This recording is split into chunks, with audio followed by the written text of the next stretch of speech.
با سلام به شما عزیزان. علی هستم از تیم ربات نویسی الگوویژن.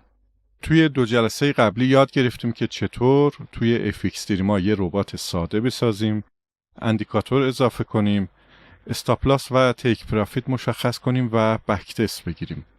اما یه نکته مهم اینه که شما هر رباتی رو با هر استراتژی بسازید، باید بهترین تنظیماتش رو پیدا کنید تا به بهترین عملکردش دسترسی پیدا کنید.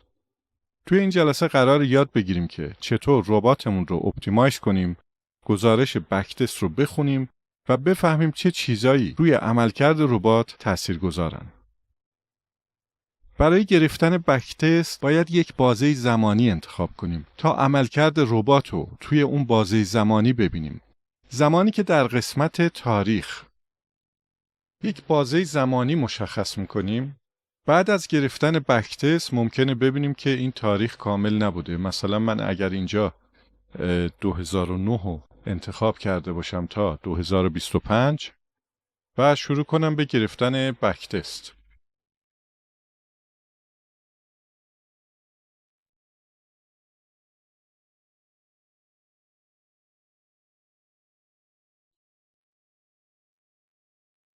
تو قسمت ریزالت میبینیم پوزیشن هایی که گرفته شدن مربوط به تاریخ 4/2/2025 هستن. یعنی با این که من اینجا تاریخ 2009 رو انتخاب کردم، اما متاتریدر ما دیتای کاملی نداره و اگر دیتای کاملی بخوایم ما باید اونو به شکل دستی به متاتریدر اضافه کنیم. بنابراین برای اپتیمایز کردن باید مطمئن بشیم که دیتای کافی و دقیق از گذشته بازار داریم، چون اگه بک تست رو روی دیتای کم یا ناقص اجرا کنیم نتیجه‌ای که میگیریم ممکنه واقعی نباشه. سایت‌های مختلفی برای دسترسی به دیتای گذشته بازار وجود دارند. بعضی از این سایت‌ها رایگان هستند، اما بعضی از این سایت‌ها که خیلی دیتای دقیق‌تری دارن ممکنه پولی باشن و برای دانلود دیتا باید اکانت پریمیوم خریداری کنید. یکی از سایت‌های رایگان و معتبر برای دانلود دیتا hisdata.com هست. وارد این سایت میشیم. میریم به تب دوم. از این قسمت میتونیم دیتای کندل های 1 دقیقه‌ای مارکت رو دانلود کنیم. جفت ارز یا نمادی رو که مد نظرم هست اینجا انتخاب میکنم و روش کلیک میکنم.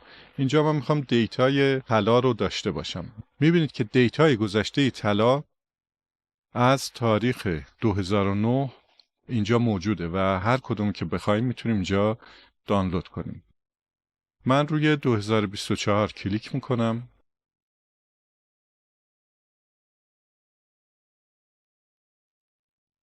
و از این قسمت دانلود میکنم.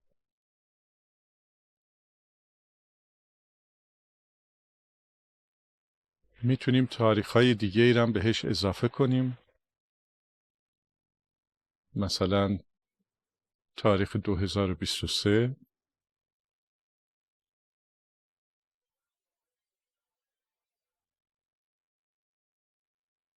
این فایلایی که دانلود کردیم توی پوشه ذخیره میکنیم، اکسترکت میکنیم و آماده استفاده کردن هستن.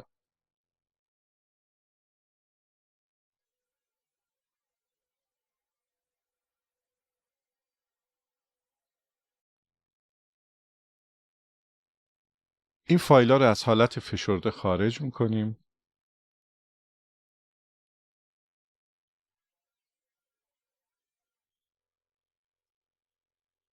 البته دیتای کامل رو من از قبل اینجا دانلود کردم و دارم. حالا بریم ببینیم که چطور این دیتا رو وارد متاتریدر کنیم. از منوی تولز، آپشنز، در برگه چارت توی این 2 تا فیلد پایینی تا میتونیم چند تا صفر اضافه میکنیم. این کار برای اینه که بتونیم در متاتریدر بیشترین مقدار دیتا رو ذخیره کنیم.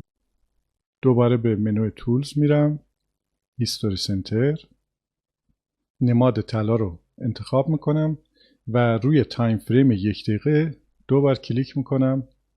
دیتابیس تایم فریم 1 دقیقه من اینجا دیده میشه که از تاریخ 1/1/2025 تا به امروز دیتا داره. از قسمت ایمپورت و براوز دیتایی که دانلود کردیم و اینجا کلیک میکنیم و اضافه میکنیم به چارت.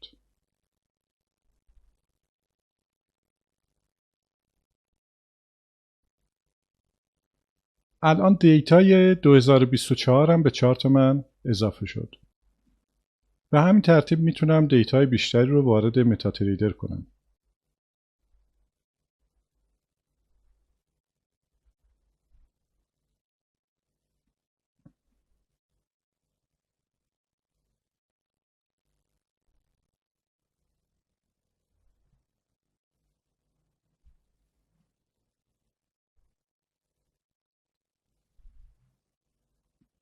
تا هر جا که نیاز داشته باشید میتونید به همین شکل دیتا اضافه کنید.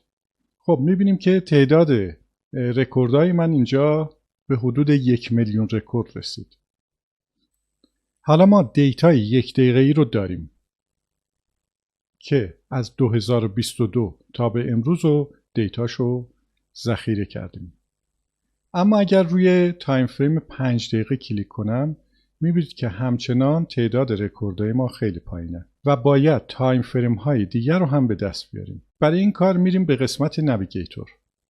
اگر پنجره نویگیتور باز نباشه از این قسمت یا با زدن کنترل N این پنجره باز میشه. از قسمت اسکریپت پریود کانورتر رو درگ میکنیم داخل صفحه. دقت کنید که وقتی که این کار رو انجام میدیم طلای ما باید روی تایم فریم 1 دقیقه باشه.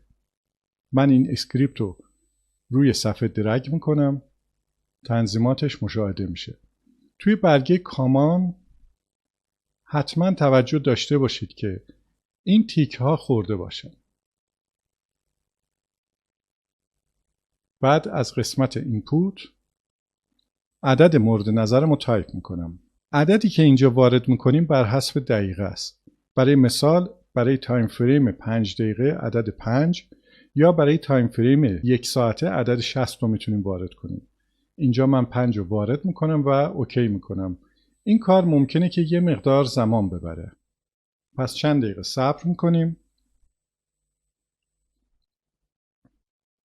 برای اینکه مطمئن بشیم که تایم فریم ما به دیتامون اضافه شده میتونیم از قسمت فایل و اوپن آفلاین بررسی کنیم. روی نماد طلا میرم و 5 دقیقه رو بررسی میکنم. میبینید که از تاریخ 2022 تا به امروز دیتای 5 دقیقه هم به متاتریدر ما اضافه شد. به همین ترتیب تایم فریم های دیگر هم اضافه میکنیم.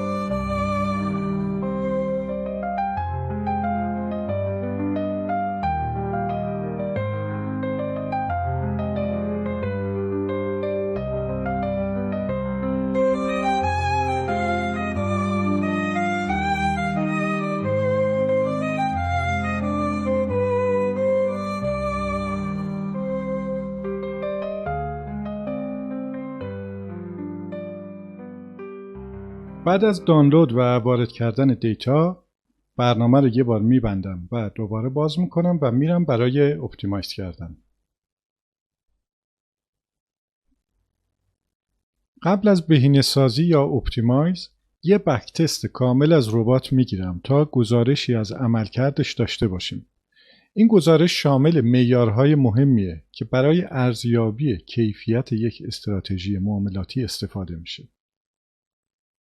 یه بازه زمانی انتخاب میکنم از 2022 از برج 2 تا برج 3 رو میگم که برام بک تست بگیره.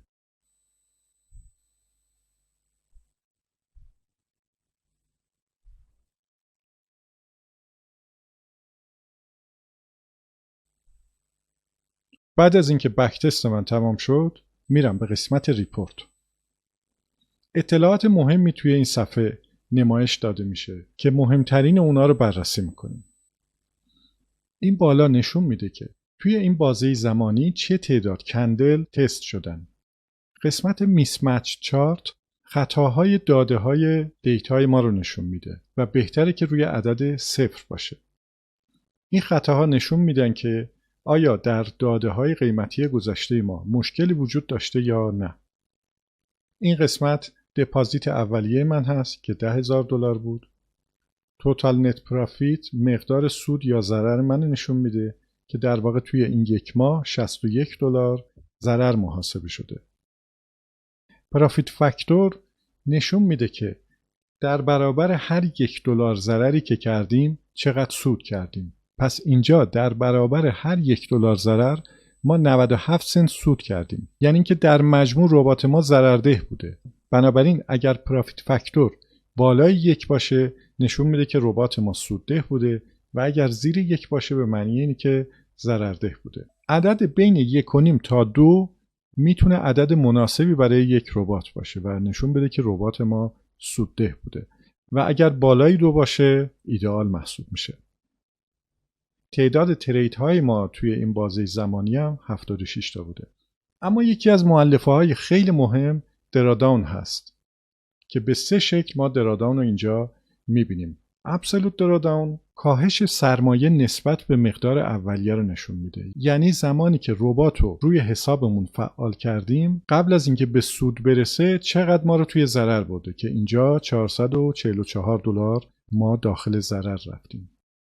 اما ریلیتیو درادان که مؤلفه خیلی مهمیه کاهش سرمایه به صورت درصدی از بیشترین موجودی حساب رو برای ما مشخص میکنه. در واقع بیشترین ضرری که ما متحمل شدیم رو به صورت درصد نشون میده که اینجا حساب ما 6.78% داخل ضرر رفته. هرچه این عدد کوچکتر باشه یعنی اینکه استراتژی و ربات ما کم ریسکتر هستن. به طور کلی دراداون زیر 10 میتونه خیلی مناسب باشه. این نوار سبز رنگ که این بالا میبینید مدلینگ کوالیتی درصد دقت بک تست ما رو نشون میده. مقدار بالای 90% میتونه عدد قابل قبولی باشه. دیتایی که ذخیره کردیم هرچی دقیق تر باشه مدلینگ کوالیتی ما عددش به 100 نزدیکتر خواهد شد تا جایی که دیتاهای خیلی دقیق میتونن تا عدد 99.9% به ما نشون بدن. مؤلفه‌های دیگه هم اینجا هستن که میتونید مشاهده بکنید. خب ما از این ربات بک تست گرفتیم و دیدیم که ضررده هست و $61 در عرض یک ماه به ما ضرر زد. حالا بریم تنظیماتش رو بهینه کنیم. من مجددا وارد برگه ستینگ میشم. بخش ویژوال مود رو تیکش رو برمیدارم و بخش اپتیمایز رو فعال میکنم. وارد اکسپرت پراپرتیز میشم. برگه تستینگ دپازیت منو نشون میده که روی $10,000 بود. وارد اینپوت میشم. متغیرهایی که توی قسمت ولیو میبینید ربات من با این متغیرها بک تست گرفته شد و نتیجهش مشخص شد. حالا اینجا برای هر متغیر میتونیم یک شروع و یک پایان انتخاب کنیم. برای مثال میخوام اینجا استاپلاس رو اپتیمایز کنم. تیکش رو فعال میکنم و استاپلاس رو از عدد 100 تا 1000 ازم میخواد که تست کنه و هر بار 50 تا بهش اضافه کنه. توجه داشته باشید که عدد 100 اگر روی نماد طلا باشیم به معنی پیپت هست. یعنی 100 پیپت یا 10 پیپ. اما اگر با همین عدد بخوایم روی جفت ارزهایی مثل یورو دلار یا پوند دلار بک تست بگیریم این اعداد برابر با پیپ هستند.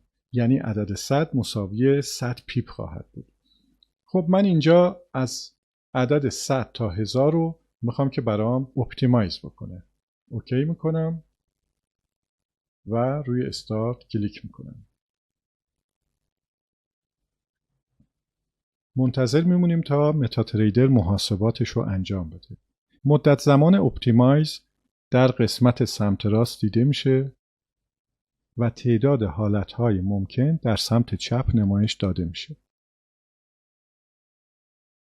توی برگه اپتیمایزیشن ریزالت هم میتونم نتایج اپتیمایزم رو مشاهده کنم.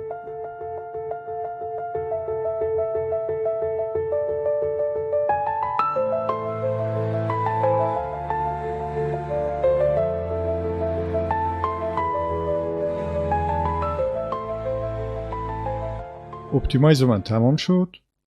میرم به قسمت ریزالت و نتایج رو اینجا میتونم نگاه کنم. میبینید که بر اساس مؤلفه های مهم دسته‌بندی شدن. هر سطر نشون میده که با تنظیمات من چه نتیجه‌ای رو به دست آوردیم. برای مثال اگر استاپلاس ما روی 500 پیپت یا 50 پیپ بود، نتایجی که به دست می آوردم به این شکل بود و ربات من در طی یک ماه $549 سود میکرد با 13 تا ترید و دراداون 1.04. اگر روی این ستونها کلیک کنم، اون ستون رو برای من سورت میکنه که از بیشترین عدد تا کمترین عدد رو میتونم مشاهده کنم.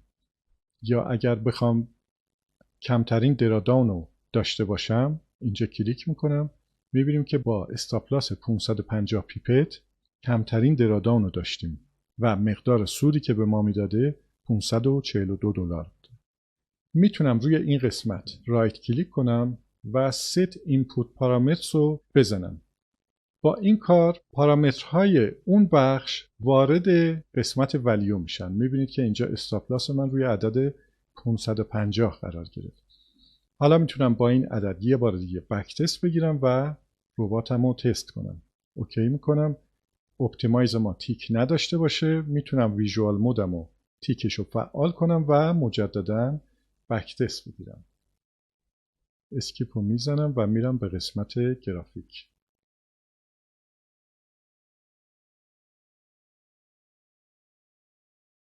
نتیجه بک تست من با مقادیر جدید به این شکل میبینیم که نمودار سوددهی پیدا کرد. مجددا میرم به قسمت اکسپرت پراپرتیز. حالا میخوام دو تا از این متغیرها رو اپتیمایز کنم. برای مثال تیک پرافیت من که بر اساس ریسک به ریوارد تعریف شده و روی 1:1.5 قرار داره، میخوام اینم بهش اضافه کنم و بگم هر دو رو با هم محاسبه کن.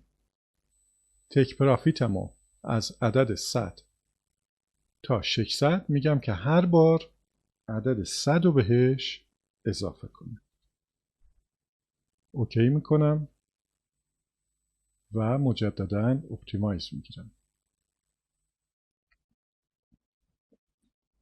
میبینید که تعداد حالتهای من خیلی بیشتر شد چون دو تا از پارامترها رو انتخاب کردم و تمامی حالت بین اینا باید بررسی بشه و تایم که اینجا داره به من نشون میده حدود 10 دقیقه است.